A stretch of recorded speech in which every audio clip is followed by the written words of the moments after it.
শাশুড়িরা যদি blog video বানাইতো তাহলে তারা কিভাবে ভয় দিত ওইটা বলি শুনেন। সকাল 6টায় ঘুম থেকে উঠে দেখলাম আমার বৌমা এখনো ঘুম থেকে উঠেনি। রাগে তো আমার শরীরটা জ্বলে গেল। এরপর আমি রাগ করতে করতে চলে গেলাম রান্নাঘরে। রান্নাঘরে গিয়ে কাজ কাম কিচ্ছু করলাম না, শুধু শুধু বাসনগুলোরে ধুমধাম করে ফেললাম, এখানে ওখানে আওয়াজ করলাম। তারপরও যদি দেখি নবজাতির ঘুম ভাঙে, কিন্তু ঘুমটা তার ভাঙেনি।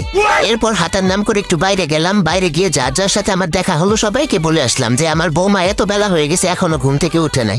এরপর চলে আসলাম বাড়ি এসে সোজা নিজের ঘরে গেলাম। মনে মনে ভাবলাম একটু ফোন করে সবাইকে জানিয়ে দেই যে আমার বৌমা এখনো ঘুম থেকে উঠেনি। এজন্য প্রথমে ফোন করলাম আমার মেয়েকে। সে ফোনটা ধরলো না, মনে হয় সারাদিন অনেক কাজ করে তো অনেক টায়ার্ড ছিল, এই জন্য এত সকালে ঘুম থেকে উঠতে পারে নাই। এরপর এক এক করে সবাইকে ফোন দিলাম, মাকে ফোন দিলাম, বোনকে ফোন দিলাম, আত্মীয় স্বজন যারা আছে সবাইকে ফোন দিলাম। ফোন দিয়ে সবাইকে এই সুযোগে জানিয়ে দিলাম যে আমার বৌমা এতটা বাজে এখনো ঘুম থেকে উঠে নাই। শ্বশুর শাশুড়ির প্রতি তার যে দায়িত্ব নাই এগুলো বলে দিলাম। এরপর আমি আর কি করব, টিভিটা চালিয়ে একটু টিভি দেখতে বসলাম।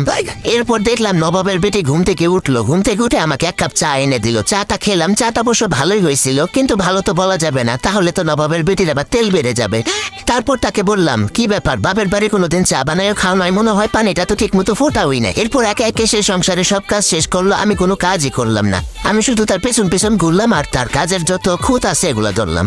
এরপর দুপুরবেলা খেয়ে দিয়ে যখন একটু শুইলাম আরাম করে, তখন ছেলে এসে বলতেছে তার শ্বশুরে নাকি শরীর ভালো না, সে তার বউকে নিয়ে তার বাপের বাড়ি যাবে। আমিও তখন সাথে সাথে শরীর খারাপের নাটকটা করলাম। নাটক করে বললাম আমার তো শরীরটা ভালো নেই, কিন্তু তারপরও সমস্যা নেই, আমি একাই থাকতে পারবো, তোমরা গিয়ে ঘুরে আসো। এরপর দেখলাম আমার ছেলে তার বউকে